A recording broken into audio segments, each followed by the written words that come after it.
അങ്ങനെ രാവിലത്തെ പണിയൊക്കെ കഴിഞ്ഞപ്പോഴത്തേക്ക് ഞാനൊന്ന് കുളിച്ച് കയറിയിട്ടുണ്ടായിരുന്നു കേട്ടോ. കുളിക്കും മുന്നേ ഞാൻ ഉച്ചക്കത്തേക്കുള്ള എല്ലാ ഐറ്റംസും അരിഞ്ഞ് പെറുക്കി വെച്ചിട്ടുണ്ടായിരുന്നേ. ഇനിയൊന്ന് കറി വെച്ചാൽ മാത്രം മതി കേട്ടോ. ഉച്ചക്കത്തേക്ക് ഇതൊക്കെ മാത്രമേ ഉള്ളൂ. ചെമ്മീനും കോവയ്ക്കും മാത്രമേ ഉണ്ടായിരുന്നുള്ളൂ കേട്ടോ ഇന്ന് ഉച്ചക്കത്തേക്ക്. അപ്പോൾ അതൊന്ന് വേഗം റെഡിയാക്കി എടുക്കാമെന്ന് വിചാരിച്ചു. ചട്ടി ചൂടാക്കാൻ വേണ്ടി വെച്ചിട്ട് കുറച്ച് വെളിച്ചെണ്ണ ഒഴിക്കുന്നുണ്ട്. ആദ്യം തന്നെ കോവക്ക വെളുത്താന്ന് വിചാരിച്ചു കേട്ടോ. അതിന് കുറച്ച് വേവ് കൂടുതലാണ്. അതിന് മാത്രമല്ല കേട്ടോ, രണ്ടിനും വേവുണ്ടേ. അപ്പോൾ ഇതാ കടുക് പൊട്ടിച്ചിട്ട് കുറച്ച് വേപ്പിലയും കുറച്ച് ഉള്ളിയും കൂടെ ഒന്ന് മൂപ്പിക്കാനുണ്ട് കേട്ടോ. അതൊന്ന് മൂത്ത് വരുമ്പോഴത്തേക്ക് നമുക്ക് ചെമ്മീൻ റോസ്റ്റിന് വേണ്ടിയിട്ട് സവാളയും തക്കാളിയൊക്കെ ഒന്ന് കുനുകുന അരിയാന്ന് വിചാരിച്ചു.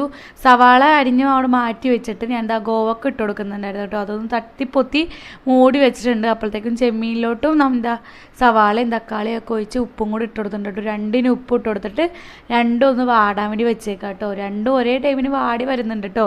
അപ്പോൾ രണ്ടിലോട്ടും കൊത്തുമുളക് തന്നെയാണ് കേട്ടോ, ഇടിച്ച മുളക് തന്നെയാണ് ഇടുന്നത്. ചെമ്മീൻ റോസ്റ്റിലോട്ട് കുറച്ച് മുളക് പൊടി ഇടുന്നുണ്ട് കേട്ടോ, ഒരു കളറിന് വേണ്ടിയിട്ടാണ്. ഞാൻ ചെമ്മീൻ റോസ്റ്റ് ചെയ്യുമ്പോൾ ഒന്നല്ലെങ്കിൽ ഉള്ളിമുളക് അല്ലെങ്കിൽ മഞ്ഞൾപ്പൊടി ഇട്ടിട്ടാട്ടോ റെഡിയാക്കാറുള്ളത്. ഇന്നെന്തായാലും ഉള്ളിമുളക് ഇട്ടിട്ടാട്ടോ വെക്കുന്നത്. ചെമ്മീനും തട്ടിക്കൊടുത്തിട്ട് കുറച്ച് വെള്ളവും കൂടെ വെച്ചിട്ട് ഒന്ന് വേവിക്കാണ്ട് വെക്കുന്നുണ്ട്. അതിൻ്റെ ഇടയിൽ ഒരു തണ്ണീർമത്തനും കൂടെ കട്ട് ചെയ്ത് കഴിക്കുന്നുണ്ട് കേട്ടോ. ഇപ്പോഴത്തെ ചൂടിന് ഇതൊക്കെ ആശ്വാസമുള്ളൂ. പിന്നെ അലക്കാനിട്ട തുണികൾ അപ്പം തന്നെ ഉണങ്ങി വന്നിട്ടുണ്ടായിരുന്നു. അതൊക്കെ വേഗം കൊണ്ടുപോയി പിന്നാമ്പുറത്താട്ടോ ഇന്ന് ഞാൻ വിരിച്ചിടുന്നത്. കാരണം ഈ ഐനൂസിൻ്റെ ചെറിയ ചെറിയ ഡ്രസ്സുകളൊക്കെ ബാക്കിലാണ് വിരിച്ചിടുന്നത് കേട്ടോ.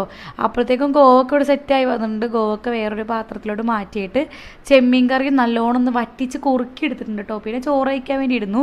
അതേ ചട്ടി തന്നെ കേട്ടോ എടുത്തത്. അപ്പോൾ ഗോവയ്ക്കയും ചെമ്മീൻ റോസ്റ്റും പപ്പടവും അച്ചാറൊക്കെ കൂട്ടിയിട്ട് ഞാൻ നല്ലോണം ഫുഡ് കഴിച്ചിട്ടുണ്ടായിരുന്നു കേട്ടോ. എൻ്റെ വീഡിയോ ഇഷ്ടപ്പെട്ടെങ്കിൽ എൻ്റെ ചാനലൊന്ന് ചെക്ക് ചെയ്ത് നോക്കിയിട്ട് ഇഷ്ടപ്പെടുന്നുണ്ടെങ്കിൽ ഒന്ന് ഫോളോ ചെയ്ത് സപ്പോർട്ട് ചെയ്ത് കൂടെ കൂടിക്കോ.